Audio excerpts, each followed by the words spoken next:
Welcome to the Learning Pines YouTube. We hope this video helps. You start by getting the physical link right.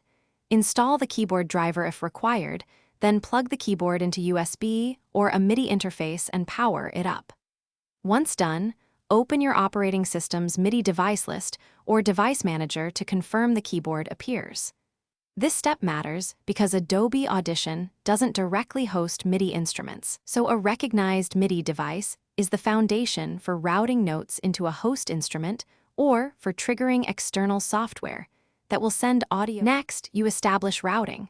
Open a virtual Midi port or a DAW/host that accepts your keyboard as input, then load a software instrument there so Midi becomes audio.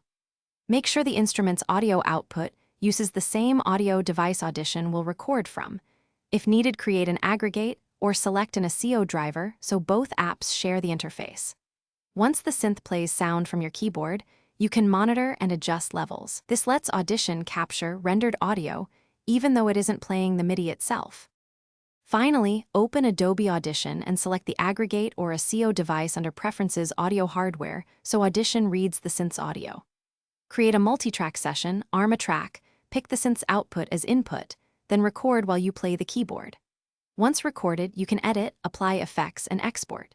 If you get no audio, check Midi routing, confirm the synth is producing sound, verify Audition's input device, and that sample rates match across apps. Mismatched rates often cause silence or latency issues.